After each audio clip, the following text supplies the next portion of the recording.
La primera noche en la casa fue inquietantemente silenciosa. La familia García, recién llegada, se acomodó en la amplia sala de estar con sus cajas aún apiladas en las esquinas. Todo estaba impecable, las paredes recién pintadas, las ventanas brillando con la luz de la luna que se filtraba por los cortinados, y un aire frío que parecía envolver la casa con delicadeza, como si la casa misma respirara. Marta, la madre, intentó romper el silencio. «Es perfecto, ¿no?». Pero la sensación de quietud absoluta le hizo tragar sus palabras.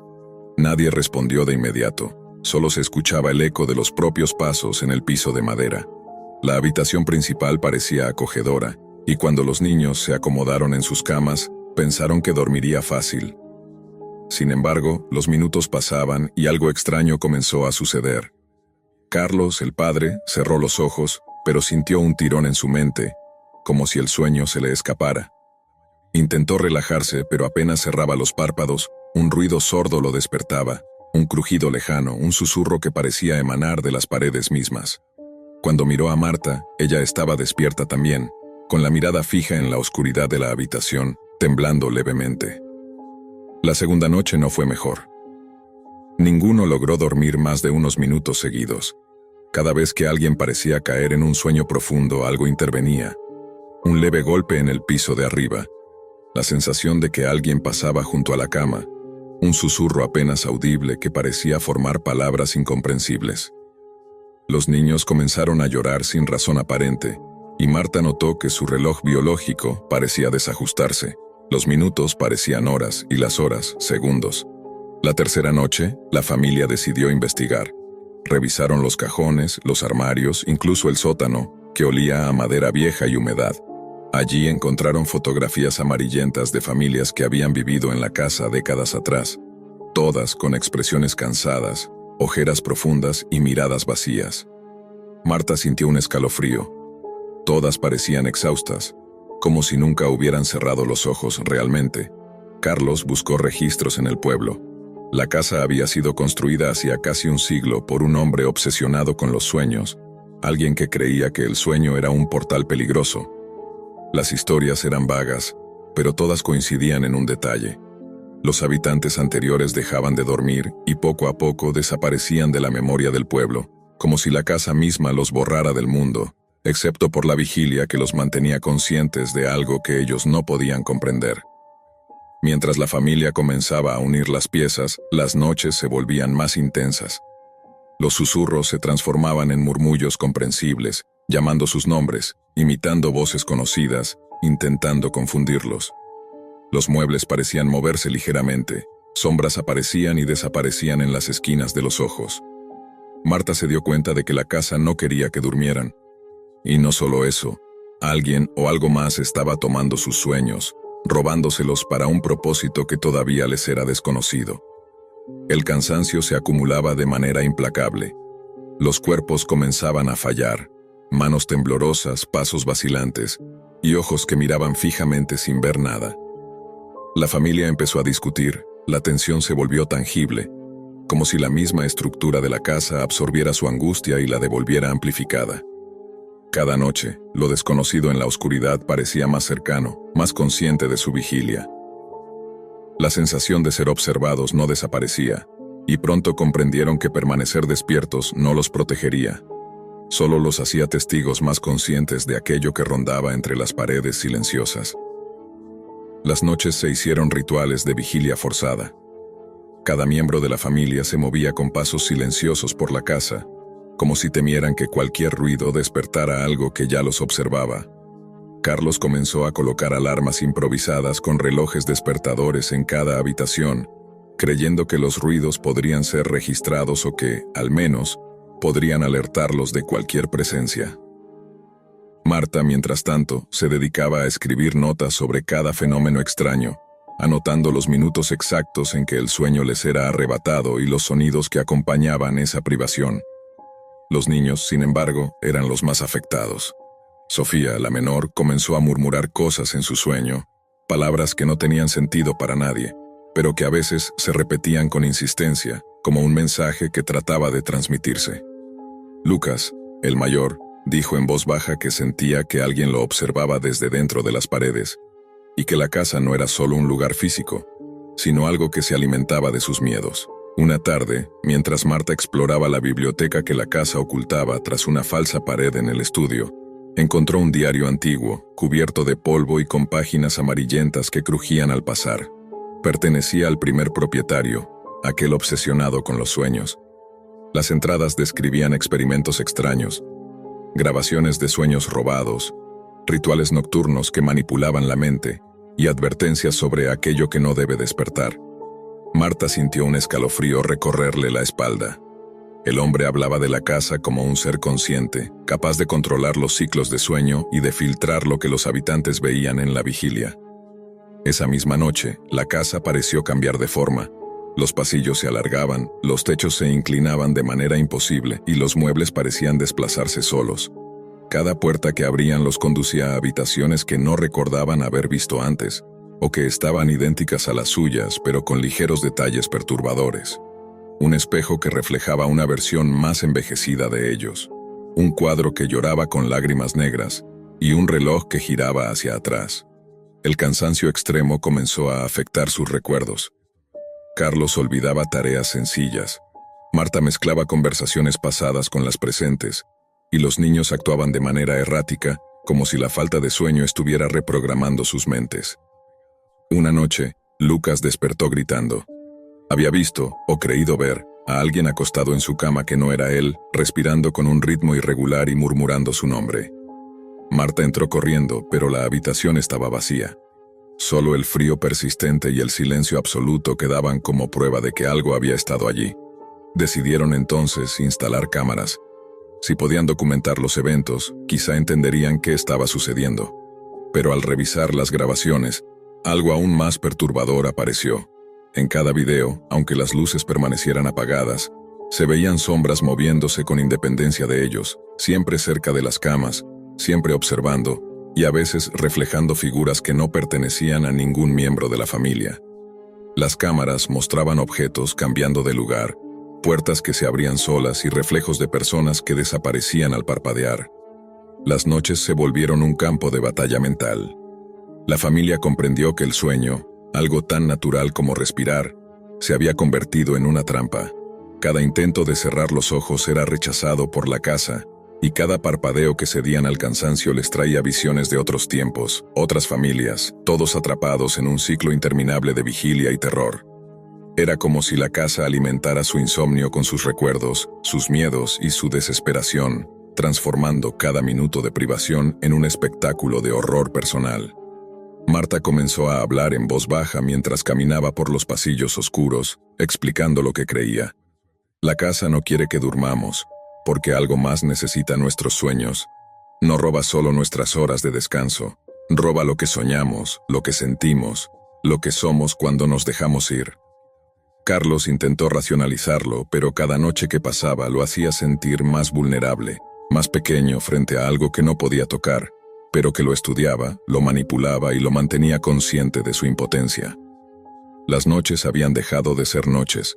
Para los García, el tiempo había perdido su significado. Cada intento de dormir terminaba en desesperación, y cada despertar traía consigo nuevas anomalías. La casa parecía alimentarse de su angustia, y lo que antes eran simples sombras ahora se manifestaba con forma más definida. Figuras altas y delgadas que aparecían junto a las camas, inclinándose sobre ellos, respirando lento, susurrando palabras incomprensibles pero cargadas de promesas y amenazas. Marta, en un acto de desesperación, volvió a revisar el diario antiguo del primer propietario. Allí encontró una sección que nunca había visto: rituales de sustitución de sueños. La explicación era clara y aterradora. La casa no solo impedía dormir, sino que permitía que una entidad ajena tomara control de sus mentes durante la vigilia, viviendo a través de ellos mientras robaba sus sueños para alimentarse, creciendo más fuerte con cada noche sin descanso. Era un intercambio mortal. Mientras ellos permanecieran despiertos, algo más soñaba con sus cuerpos, con sus mentes y con sus recuerdos. La decisión de huir parecía la única opción. Pero al intentar salir, descubrieron que la casa no tenía salida. Las puertas daban a habitaciones que no existían, los pasillos se enroscaban como laberintos imposibles, y los ventanales mostraban un paisaje que no era el exterior, sino un cielo gris lleno de ojos que los observaban. Incluso el jardín parecía moverse ligeramente, absorbiendo la luz de la luna, como si la casa misma se extendiera más allá de sus límites físicos. Una noche, agotados y sin alternativas, se reunieron en el salón principal, rodeados por el silencio absoluto que ya no tranquilizaba, sino que oprimía. Marta tomó la mano de Carlos y Lucas y Sofía se acurrucaron a su alrededor. «Si no podemos escapar, tal vez debamos enfrentarlo», susurró Marta con la voz temblorosa. El instante siguiente fue un torbellino de fenómenos imposibles. Las sombras se condensaron en una figura central, alta, negra, intangible, pero con ojos que reflejaban cada pensamiento de la familia. La entidad habló, no con palabras, sino con imágenes en sus mentes.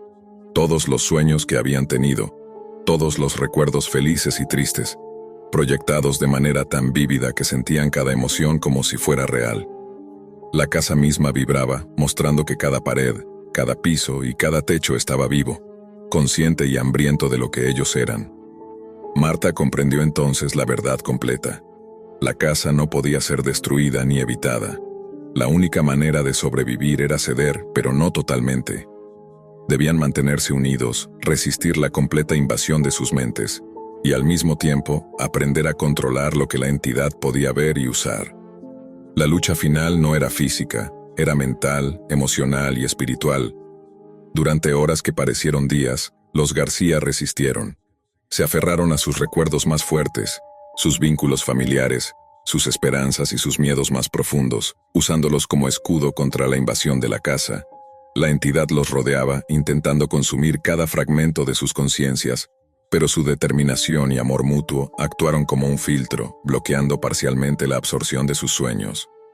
Al amanecer, algo cambió. La casa permanecía inquieta, vibrando con una energía contenida, pero la entidad se retiró parcialmente, como si respetara la resistencia que le ofrecían. La familia, exhausta pero consciente, comprendió que habían sobrevivido, aunque no sin secuelas. Ninguno dormía completamente. Cada noche traía un ligero descanso, pero siempre con la sensación de que los ojos invisibles seguían allí, vigilando, esperando el momento en que la fatiga los doblegara por completo. Carlos miró a Marta y murmuró: «La casa no ha perdido. Nosotros hemos aprendido a vivir con ella». Marta asintió, abrazando a los niños. La casa permanecía silenciosa, pero ahora sabían que ese silencio no era paz, sino una tregua. La vigilia continuaría, y con ella la sensación de que algo más estaba siempre despierto, siempre esperando. La casa donde nadie duerme seguía en pie, perfecta y hermosa por fuera, un refugio de sueños imposibles, un laberinto de vigilia eterna.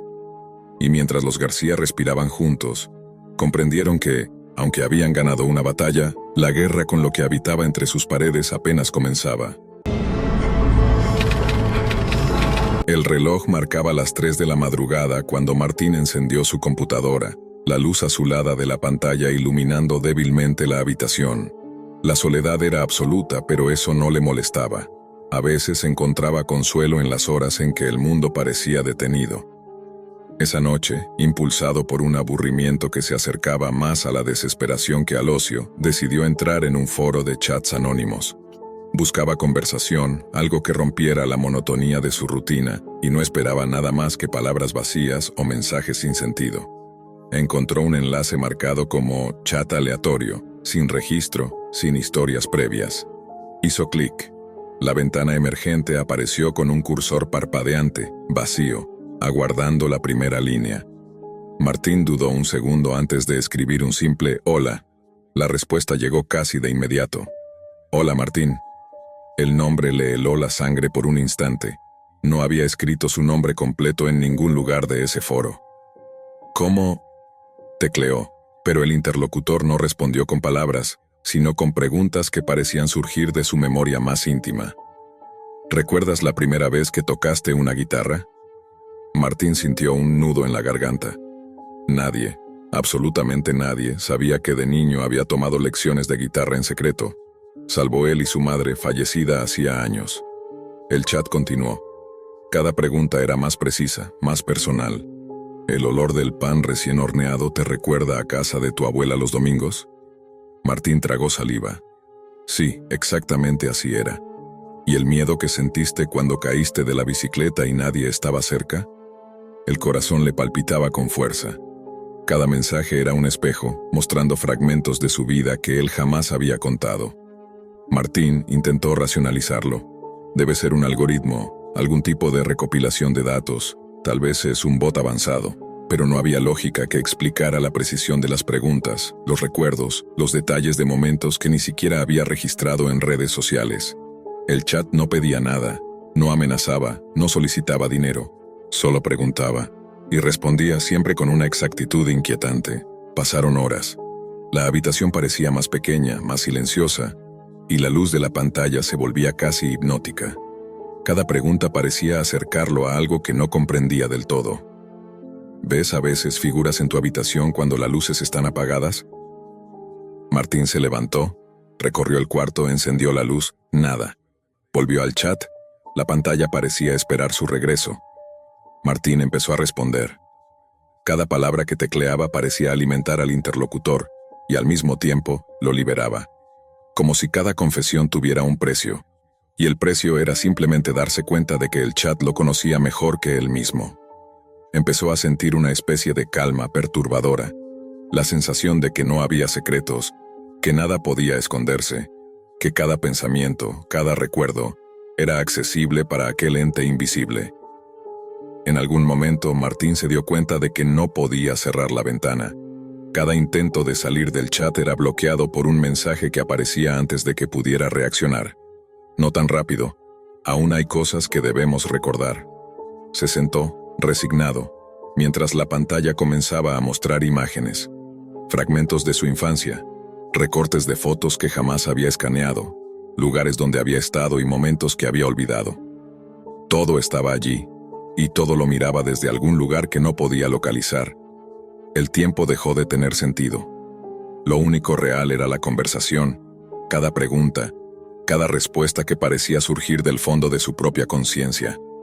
Había algo en esa precisión, en la manera en que lo conocía, que era aterrador y fascinante a la vez. Martín se dio cuenta de que estaba atrapado en un juego del que no entendía las reglas, pero que no podía abandonar. Cada palabra lo acercaba a algo que nunca había imaginado, algo que parecía conocer no solo su pasado, sino también su presente y los fragmentos de su mente que él ni siquiera reconocía. El chat se volvió parte de su vida, aparecía en los momentos más inesperados, a veces entre sueños, otras veces en segundos de distracción, siempre haciendo que sus pensamientos más íntimos fueran un escenario abierto para aquel interlocutor invisible. Y cada vez que Martín creía entender un patrón, el chat se reinventaba, mostrando no solo recuerdos, sino emociones, deseos, miedos y secretos que ni él sabía que tenía. El reloj marcaba las 3 de la madrugada cuando Martín encendió su computadora, la luz azulada de la pantalla iluminando débilmente la habitación. La soledad era absoluta, pero eso no le molestaba. A veces encontraba consuelo en las horas en que el mundo parecía detenido.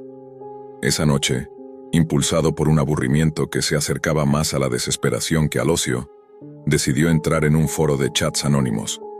Buscaba conversación, algo que rompiera la monotonía de su rutina, y no esperaba nada más que palabras vacías o mensajes sin sentido. Encontró un enlace marcado como chat aleatorio, sin registro, sin historias previas. Hizo clic. La ventana emergente apareció con un cursor parpadeante, vacío, aguardando la primera línea. Martín dudó un segundo antes de escribir un simple «Hola». La respuesta llegó casi de inmediato. «Hola, Martín». El nombre le heló la sangre por un instante. No había escrito su nombre completo en ningún lugar de ese foro. «¿Cómo?», tecleó, pero el interlocutor no respondió con palabras, sino con preguntas que parecían surgir de su memoria más íntima. «¿Recuerdas la primera vez que tocaste una guitarra?». Martín sintió un nudo en la garganta.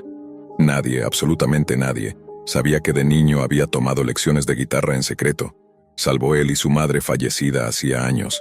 El chat continuó. Cada pregunta era más precisa, más personal. ¿El olor del pan recién horneado te recuerda a casa de tu abuela los domingos? Martín tragó saliva. Sí, exactamente así era. ¿Y el miedo que sentiste cuando caíste de la bicicleta y nadie estaba cerca? El corazón le palpitaba con fuerza. Cada mensaje era un espejo mostrando fragmentos de su vida que él jamás había contado. Martín intentó racionalizarlo. Debe ser un algoritmo, algún tipo de recopilación de datos. Tal vez es un bot avanzado. Pero no había lógica que explicara la precisión de las preguntas, los recuerdos, los detalles de momentos que ni siquiera había registrado en redes sociales. El chat no pedía nada. No amenazaba, no solicitaba dinero, solo preguntaba y respondía, siempre con una exactitud inquietante. Pasaron horas. La habitación parecía más pequeña, más silenciosa, y la luz de la pantalla se volvía casi hipnótica. Cada pregunta parecía acercarlo a algo que no comprendía del todo. ¿Ves a veces figuras en tu habitación cuando las luces están apagadas? Martín se levantó, recorrió el cuarto, encendió la luz. Nada. Volvió al chat. La pantalla parecía esperar su regreso. Martín empezó a responder. Cada palabra que tecleaba parecía alimentar al interlocutor, y al mismo tiempo, lo liberaba. Como si cada confesión tuviera un precio, y el precio era simplemente darse cuenta de que el chat lo conocía mejor que él mismo. Empezó a sentir una especie de calma perturbadora, la sensación de que no había secretos, que nada podía esconderse, que cada pensamiento, cada recuerdo era accesible para aquel ente invisible. En algún momento, Martín se dio cuenta de que no podía cerrar la ventana.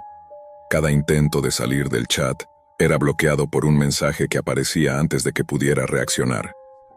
No tan rápido, aún hay cosas que debemos recordar. Se sentó, resignado, mientras la pantalla comenzaba a mostrar imágenes, fragmentos de su infancia, recortes de fotos que jamás había escaneado, lugares donde había estado y momentos que había olvidado.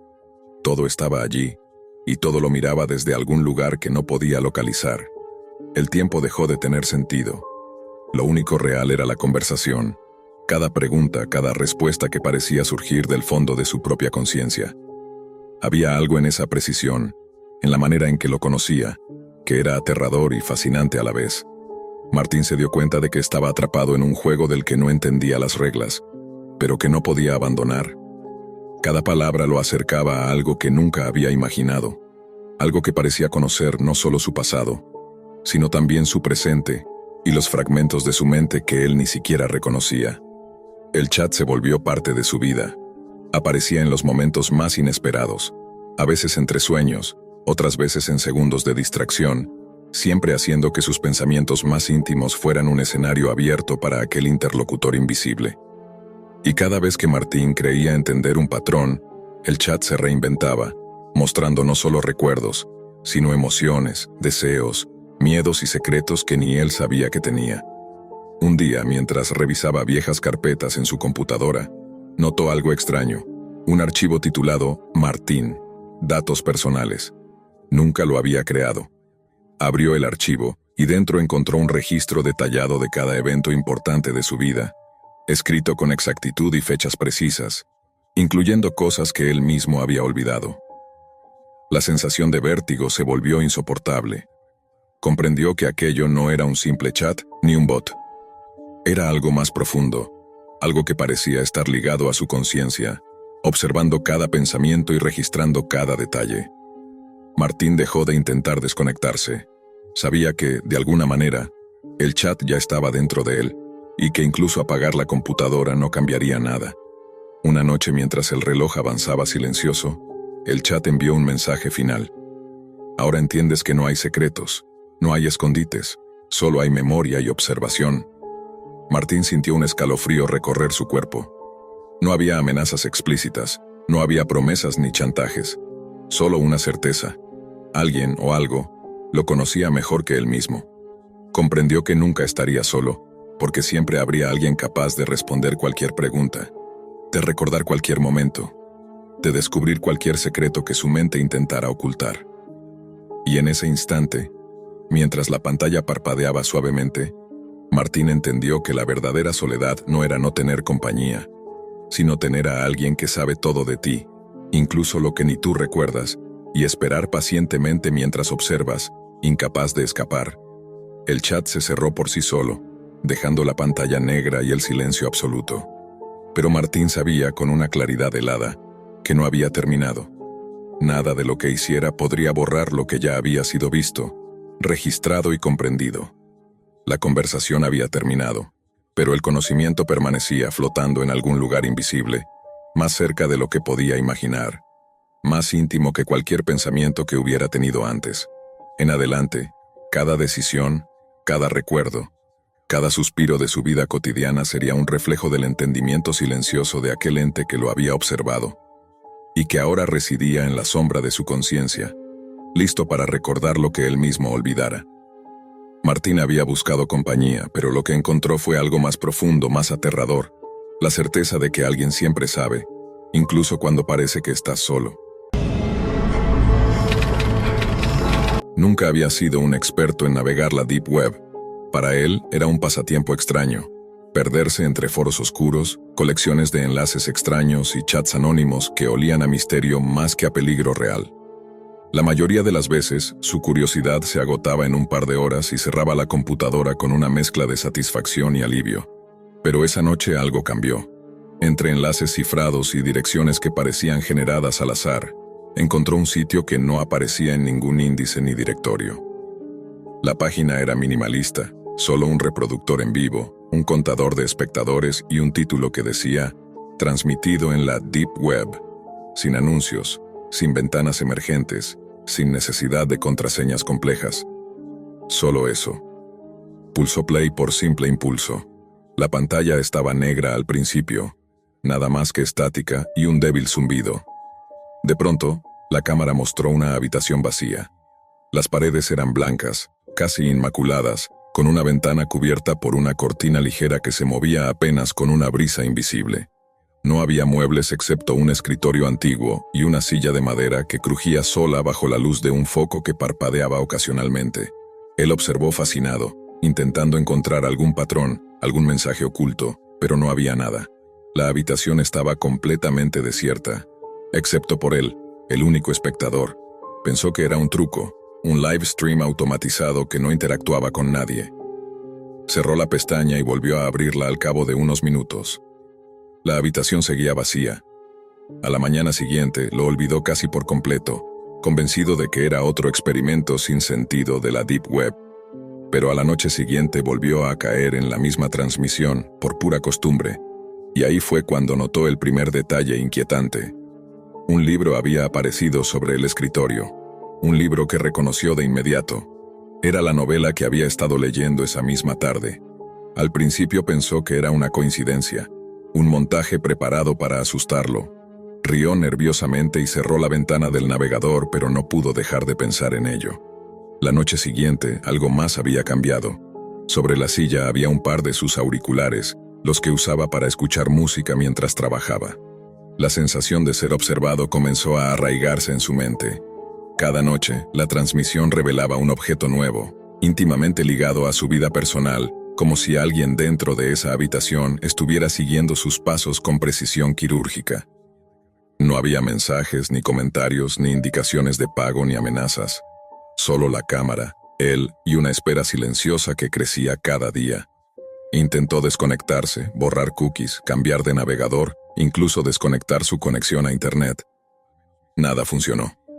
Cada noche, la ventana volvía a abrirse sola, o él despertaba y descubría la transmisión lista para reproducirse, como si la computadora tuviera voluntad propia. Con el paso de los días, comenzó a buscar patrones, a registrar cada objeto que aparecía. Un vaso de agua que había dejado sobre su escritorio, un reloj que le pertenecía, fotografías que creía perdidas. Todo estaba allí, en esa habitación vacía. El terror que lo invadía no era por violencia, ni por amenazas directas, sino por la certeza de que alguien, o algo, sabía exactamente dónde estaba y qué poseía. Como si la transmisión fuera un espejo de su vida, pero desde una perspectiva que él no podía controlar. Se volvió obsesivo. Revisaba la cámara varias veces al día, anotando cada cambio, cada objeto. No dormía bien, y en el trabajo su concentración se evaporaba. Otros notaron que estaba ausente, distraído, y él no podía explicarles nada. No había manera de mostrar la pantalla, de evidenciar lo que sucedía sin parecer loco. Todo quedaba atrapado en su soledad, frente a esa transmisión silenciosa que nunca lo juzgaba ni le hablaba, Solo mostraba, solo esperaba. Entonces comenzaron los movimientos sutiles. No solo aparecían objetos nuevos, sino que algunos de los que ya habían estado desaparecían de la habitación para reaparecer en su propio cuarto al día siguiente. Una vez fue su bolígrafo, otra vez un cuaderno. Cada aparición lo llenaba de una mezcla de fascinación y terror paralizante. Sabía que alguien tenía acceso directo a su vida, como un espectador invisible que podía manipular su realidad sin intervenir físicamente. La línea entre la Deep Web y su mundo se estaba borrando. No hubo un momento de confrontación directa, solo un juego silencioso, donde él era el único jugador pero también el único espectador. El miedo ya no provenía de amenazas externas, el miedo era la certeza de que estaba siendo observado y aún más inquietante, que la transmisión sabía más sobre él que él mismo. Cada noche, antes de dormir, la cámara le recordaba que no estaba solo. El simple hecho de mirar la pantalla era suficiente para sentir que alguien estaba allí, a unos metros, invisible, esperando. La habitación vacía se transformó en un laberinto de ansiedad y preguntas sin respuestas. Él ya no distinguía entre lo que era su mundo y lo que formaba parte de esa transmisión, y lentamente comenzó a preguntarse si algún día la pantalla se apagaría. Cada noche, la presencia silenciosa de la cámara se volvía más invasiva, como si la habitación misma respirara a través del monitor. Los objetos continuaban apareciendo, y algunos comenzaban a mostrar signos de desgaste, como si alguien los manipulara fuera de su vista.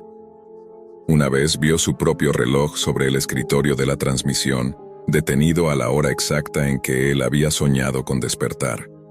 Otro día, su vieja libreta apareció abierta en la cámara, mostrando garabatos que no recordaba haber hecho. Cada detalle confirmaba que la transmisión no era solo un observador pasivo, sino un espejo de su vida con acceso a cada rincón de su intimidad. El miedo se mezclaba con una fascinación enfermiza. Pasaba horas frente al monitor, analizando la luz, la disposición de los objetos, hasta el más mínimo movimiento de las cortinas. Su realidad se desdibujaba. El trabajo, los amigos, incluso su propia casa, parecían menos reales que la habitación de la transmisión. Comenzó a percibir sonidos que no provenían de su cuarto, pequeños crujidos que coincidían con movimientos en la cámara. Cada objeto nuevo que aparecía traía consigo un escalofrío. Era como si alguien le dijera, sin palabras, «Te estoy mirando desde más cerca de lo que crees». Una noche, algo cambió de manera definitiva. La transmisión mostraba la habitación exactamente igual que su propia sala. El escritorio, la silla, incluso el suelo estaban idénticos. Sobre la mesa, un monitor encendido mostraba una ventana de navegador con la misma transmisión, creando un efecto de infinitos reflejos. Su corazón se aceleró. Esa noche, el objeto que apareció no fue un libro ni un reloj. Fue su propio rostro reflejado en un espejo que jamás había tenido en la habitación de la transmisión. La imagen lo observaba, inmóvil, y él comprendió que la transmisión no solo lo miraba, sino que estaba creando una copia de su realidad, un duplicado de su vida dentro de la pantalla. Intentó alejarse. Apagó la computadora, desconectó la electricidad, incluso se fue a la casa de un amigo durante la noche. Nada funcionó. La transmisión lo encontró en todas partes, su reflejo y sus pertenencias apareciendo en la habitación vacía como si no existiera barrera entre el mundo físico y aquel espacio digital. Cada intento de escapar lo llevaba de regreso a la misma habitación, con los objetos correctos, en los lugares correctos, esperándolo en silencio. La habitación estaba viva, y él se sentía atrapado dentro de un juego que nunca había pedido jugar. El aislamiento comenzó a corroer su mente. Ya no dormía, ya no comía con normalidad.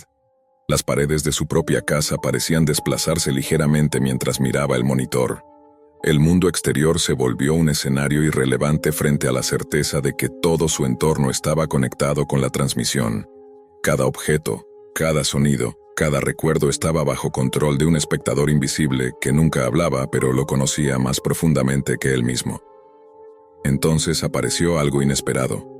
Un mensaje, flotando sobre la imagen de la habitación, como escrito con una luz tenue en el aire. No tienes que mirar. Palabras simples, pero con un peso aplastante. El corazón le dio un vuelco. Esa frase no era una amenaza, ni una invitación. Era una constatación de su situación. No importaba si él miraba o no, la transmisión ya estaba dentro de su vida. Ya era parte de él. como un huésped que no necesitaba permiso para existir. Se dio cuenta de que estaba atrapado en un bucle. Cada noche los objetos aparecían, cada noche él seguía observando. Ya no había forma de diferenciar entre la transmisión y la realidad. Lo que él llamaba vida cotidiana era solo un escenario adicional de la misma habitación. Sus recuerdos, su casa, su rutina. Todo estaba vinculado a aquella habitación vacía que nunca dejaba de observarlo. La línea entre lo digital y lo físico se había disuelto por completo. Finalmente llegó el momento en que comprendió la verdad absoluta. La transmisión no era solo un sitio web ni un programa. Era una entidad que existía entre el código y la realidad. Una conciencia que se alimentaba de su observación y su vida. No había amenaza externa, no había villano que pudiera confrontar. El terror estaba en la certeza de que la habitación podía replicar cualquier aspecto de su existencia. Que cada acción suya estaba siendo reflejada, anticipada y, de algún modo, controlada. La cámara nunca se apagaba. Una noche, mientras miraba la pantalla por enésima vez, su reflejo en el espejo apareció sonriendo, pero él no estaba sonriendo. La habitación de la transmisión era ahora perfecta. Su escritorio, su silla, su monitor, hasta el cable de su lámpara estaba exactamente igual. En un instante comprendió que ya no estaba viendo la habitación lo estaba viendo a él. La transmisión lo había absorbido.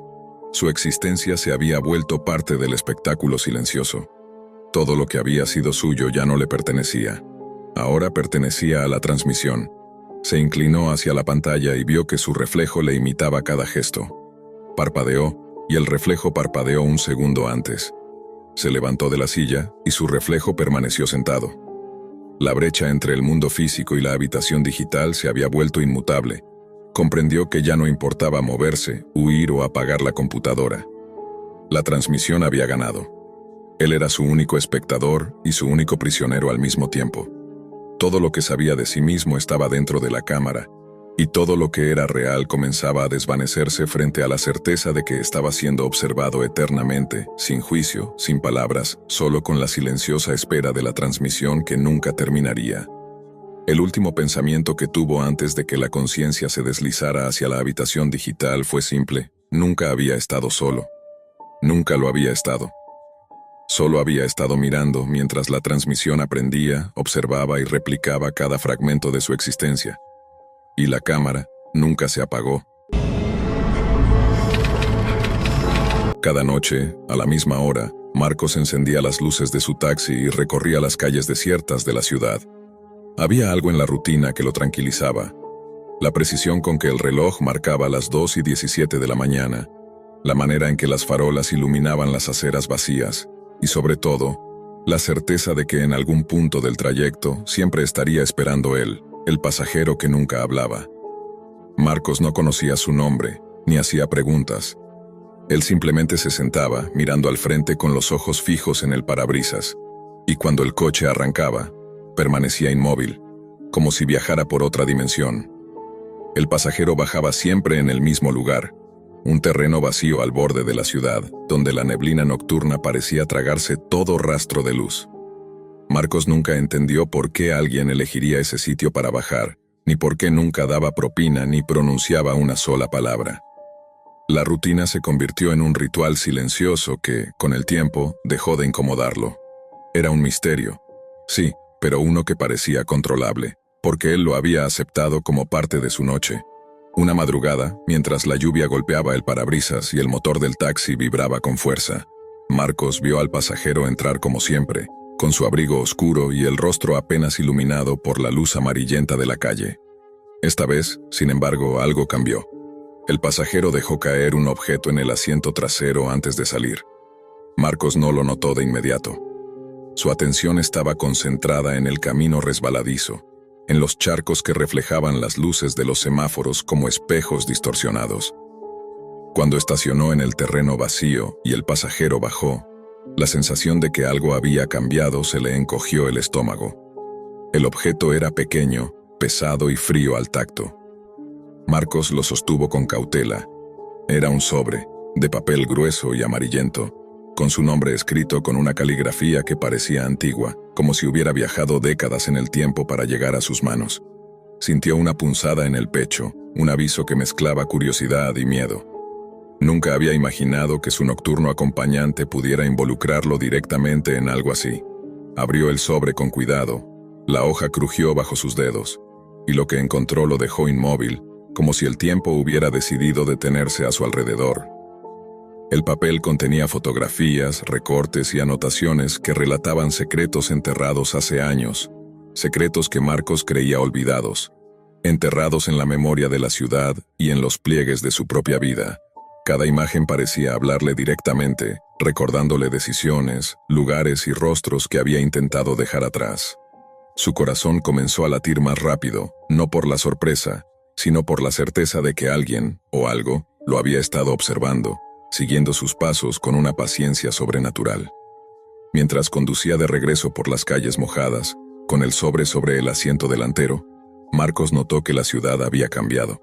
Los edificios parecían más oscuros, las sombras más largas, y el viento que entraba por la ventana del taxi traía consigo un murmullo apenas audible, como si la propia noche respirara detrás de él.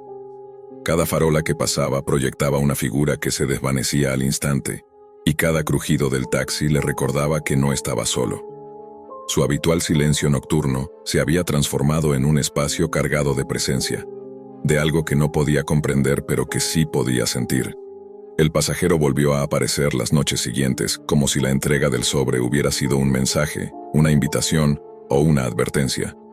Marcos ya no podía ignorarlo. Cada viaje se convirtió en un examen de su propia historia, en una búsqueda silenciosa de respuestas que el mundo había querido mantener ocultas. Cada vez que el pasajero entraba al taxi, Marcos sentía la misma mezcla de temor y reconocimiento, porque sabía que lo que estaba ocurriendo iba más allá de un simple viaje nocturno. La ciudad misma parecía conspirar con el misterio, sus calles y luces deformadas por una lógica que él no entendía. Con cada sobre, cada recorte y cada fotografía, Marcos comprendía que su vida, su ciudad y su memoria estaban entrelazadas en un hilo que alguien había tejido con paciencia infinita. Y en la quietud del taxi, con el motor ronroneando y la lluvia golpeando el parabrisas, entendió que cada noche, cada trayecto y cada aparición del pasajero lo acercaban más a una verdad que jamás imaginó enfrentar, una verdad que, hasta ese momento, había permanecido enterrada, escondida en los rincones más oscuros de su propia historia y de la ciudad que creía conocer. Cada noche, la ciudad parecía diferente. No era que Marcos hubiera cambiado, sino que algo en la manera en que caminaban las sombras y se reflejaban los charcos sobre el pavimento había hecho que la familiaridad de sus rutas desapareciera. El taxi, su refugio de rutina y silencio, ahora se sentía como un confín que lo acercaba a lo imposible. Con cada aparición del pasajero, los recuerdos que creía olvidados emergían de forma inesperada, como si alguien hubiera encendido un interruptor que había permanecido apagado por años. Marcos comenzó a revisar el contenido de los sobres antes de llegar al destino del pasajero, con cuidado de no mirarlos demasiado cerca mientras él permanecía inmóvil en el asiento trasero, como una estatua viva que parecía capaz de absorber sus pensamientos. Las fotos mostraban lugares que él conocía de niño, calles que habían cambiado, y rostros que no reconocía del todo, pero que le provocaban un escalofrío de familiaridad. Cada recorte, cada anotación parecía estar diseñada para recordarle momentos que había decidido enterrar. Una pelea, un accidente, una mentira, un secreto que nunca había compartido con nadie. La sensación de vigilancia era absoluta. No importaba que el pasajero no hablara, no necesitaba palabras.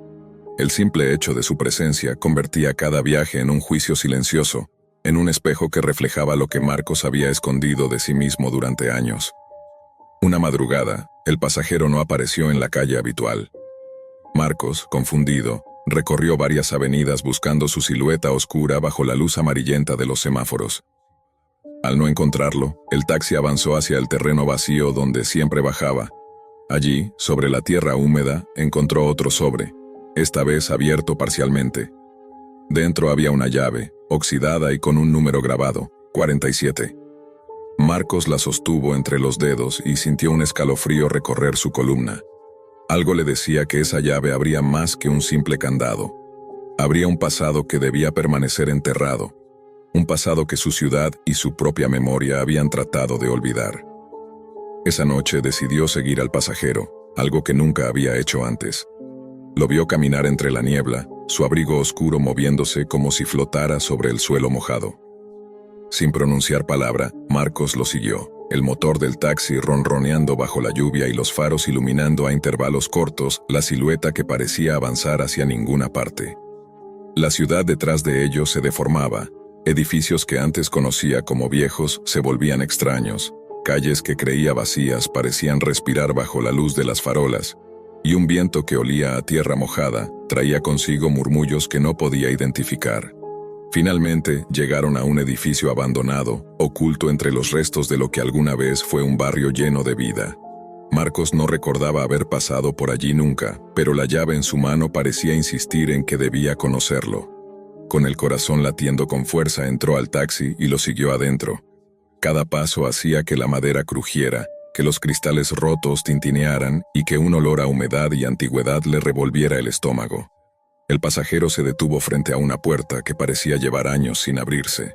Marcos extendió la mano y colocó la llave en la cerradura. Giró lentamente y la puerta se abrió con un chirrido que resonó como un grito antiguo en la soledad del edificio.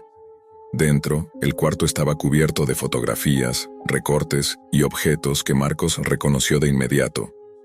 Juguetes de su infancia, cartas que creía perdidas, prendas olvidadas en su casa de niño.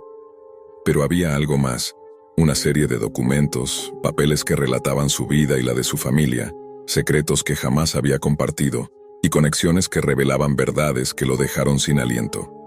Entre ellos, una carta escrita con una caligrafía idéntica a la de los sobres. Hablaba de su madre, de un accidente que nunca se investigó y de un pacto silencioso que alguien había hecho para protegerlo. El pasajero permaneció en silencio, observando cada reacción de Marcos, como si su propósito no fuera atormentarlo sino mostrarle algo que debía ver. Marcos comprendió entonces que no se trataba de miedo, sino de revelación. Alguien había estado guiándolo hacia esta verdad durante años, usando el tiempo, la paciencia y la precisión de la noche como herramientas. Las noches de trayectos solitarios, las sombras en las calles, los sobres misteriosos, todo había sido parte de un plan que él apenas empezaba a entender.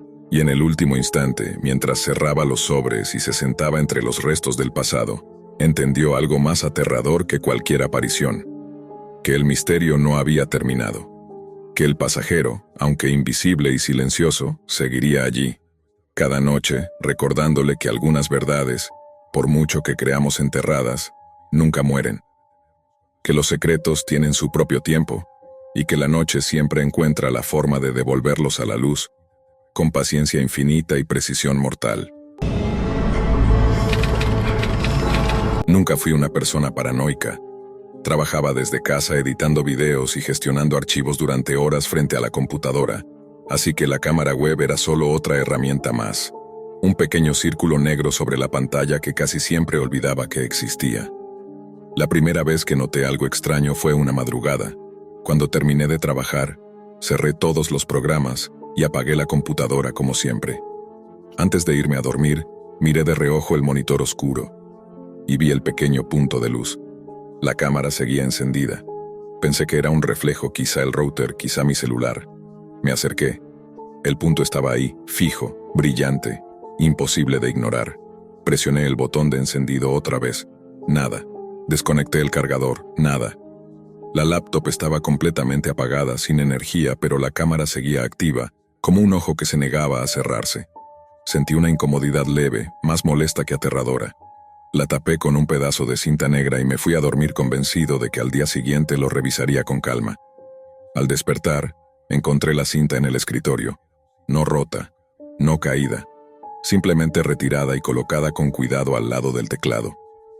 Me quedé varios segundos mirando la cámara, esperando que la luz se encendiera otra vez. No lo hizo. Me dije que quizá la había quitado yo mismo medio dormido, aunque sabía que no era cierto. Aún así, encendí la computadora, revisé configuraciones, permisos, procesos activos. Nada fuera de lo normal. Ningún programa usando la cámara, ningún acceso remoto. Todo limpio. Esa noche, mientras trabajaba, apareció el primer mensaje. No fue un correo ni una notificación común. Fue una pequeña ventana negra sin logotipo ni nombre, que se abrió sola en la esquina inferior de la pantalla. El texto era blanco, simple, casi inocente. Aún no te has rascado el cuello. Instintivamente llevé la mano al cuello. Me picaba desde hacía rato, pero no lo había hecho. Cerré la ventana de inmediato. El corazón me latía rápido, pero mi mente buscaba explicaciones racionales. Algún tipo de malware, un virus bromista, un script automatizado. Reinicié el sistema, corrí antivirus, corté el internet. La computadora funcionaba offline. Me tranquilicé un poco. Hasta que llegó el segundo mensaje. La ventana apareció incluso sin conexión. Ahora sí, me di cuenta de que estaba rascándome el cuello. El miedo empezó a instalarse lentamente, como humedad en las paredes. No era un susto repentino, era una sensación constante de estar siendo observado, medido, anticipado. Empecé a notar detalles mínimos. El cursor moviéndose apenas un píxel, la cámara ajustando su enfoque sola, el micrófono activándose sin razón aparente. Y siempre, tarde o temprano, los mensajes. Nunca amenazas, nunca insultos, solo descripciones precisas de cosas que estaba a punto de hacer. Vas a mirar el teléfono. Te levantarás en 10 segundos. Estás pensando en apagar la luz. Y siempre acertaban. Dejé de usar la computadora, pero eso no detuvo nada. Los mensajes empezaron a llegar a otros dispositivos. El televisor inteligente, la tablet vieja que no usaba desde hacía años, incluso el reloj digital de la cocina, donde una noche apareció un texto parpadeante que decía: «La cámara no es solo la cámara». Fue entonces cuando encontré el enlace. Estaba en un archivo oculto, enterrado entre carpetas del sistema con nombres aleatorios. Un enlace .onion, claramente de la Deep Web. No recordaba haber instalado Tor ni nada parecido, pero el acceso estaba ahí, esperándome. Dudé durante horas antes de abrirlo. Parte de mí sabía que no hacerlo sería peor, como ignorar un ruido en casa sabiendo que no estás solo. La página cargó lentamente. Fondo negro. Texto gris. Una transmisión en vivo. Era mi habitación. El ángulo era imposible, ligeramente elevado, como si la cámara estuviera en un lugar donde no había ninguna cámara. Me vi sentado frente al escritorio inmóvil observando la pantalla. La transmisión tenía un contador en la esquina inferior. Tiempo de observación: 12 años, 4 meses. Sentí náuseas. No era solo alguien mirándome ahora. Era alguien que había estado ahí desde mucho antes de que yo lo notara. Antes de esta computadora. Antes de este departamento. Antes incluso de que supiera lo que era una cámara web. Un nuevo mensaje apareció sobre la transmisión. No te preocupes, aún no has llegado a la parte importante. Y la luz de la cámara volvió a encenderse. La luz de la cámara permanecía encendida, inmóvil, como si ya no necesitara disimular. Me quedé observando la transmisión durante largos minutos, esperando algún movimiento distinto al mío, alguna sombra que confirmara que no estaba solo. Pero solo estaba yo, respirando con dificultad, con los hombros tensos y los ojos clavados en la pantalla dentro de la pantalla. Cerré la página de golpe, apagué la computadora y la guardé en el armario, cubriéndola con ropa, como si eso pudiera cegarla. Esa noche no dormí. Cada pequeño sonido del departamento parecía amplificado. El zumbido del refrigerador, el crujido de las paredes, incluso mi propia respiración me sonaban ajenos. Tenía la sensación constante de que algo esperaba a que bajara la guardia, a que aceptara su presencia como algo normal. Al amanecer encontré otro mensaje, esta vez escrito con marcador negro en el espejo del baño. Siempre revisas aquí primero. El marcador estaba sobre el lavabo. No tenía huellas visibles, pero estaba húmedo, como si se hubiera usado hacía pocos segundos. Me miré al espejo y por un instante no reconocí mi propio rostro. Tenía los ojos enrojecidos, ojeras profundas y una expresión que no recordaba haber visto antes. La de alguien que ya sabe que no puede escapar, pero aún no acepta cómo. Intenté cambiar mis rutinas. Salí más de casa.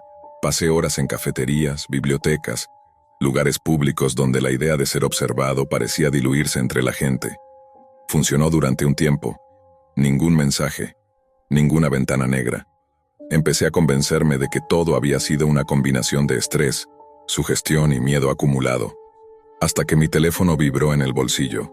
No tenía señal, no tenía datos.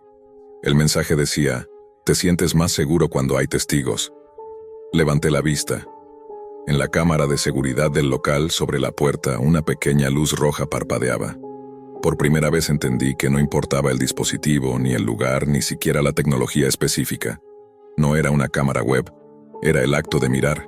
Y alguien, o algo, había perfeccionado ese acto conmigo durante años. Volví a casa decidido a encontrar respuestas. Abrí de nuevo el enlace de la Deep Web, esta vez sin miedo, o quizá con un miedo distinto, más frío. La página había cambiado. Ya no mostraba solo la transmisión.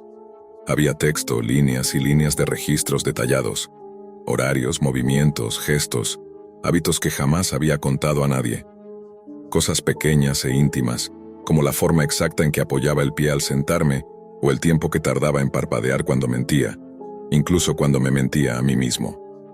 Entre los registros había nombres, fechas, direcciones, personas que habían vivido en mi mismo departamento antes que yo. Todos con un estado final idéntico. Observación completa. No había muertes registradas, no había finales, solo esa frase repetida una y otra vez, como si el desenlace no fuera algo que ocurriera, sino algo que se alcanzara.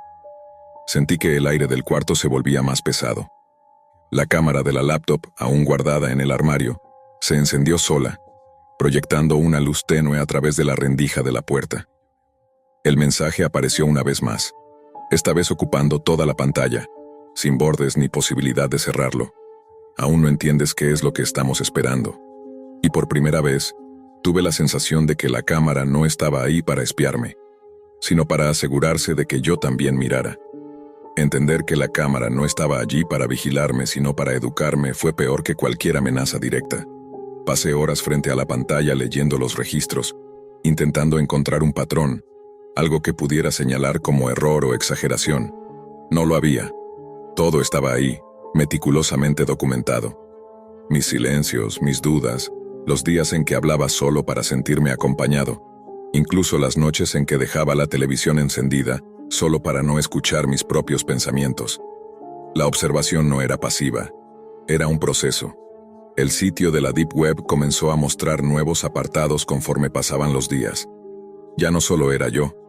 Había transmisiones de otras habitaciones, otros rostros, otros espacios cotidianos vistos desde ángulos imposibles. Personas comunes. Un hombre comiendo solo frente a la computadora. Una mujer llorando en el baño. Un adolescente mirando fijamente su teléfono sin tocarlo. Todos tenían el mismo contador. Todos estaban siendo observados desde hacía años.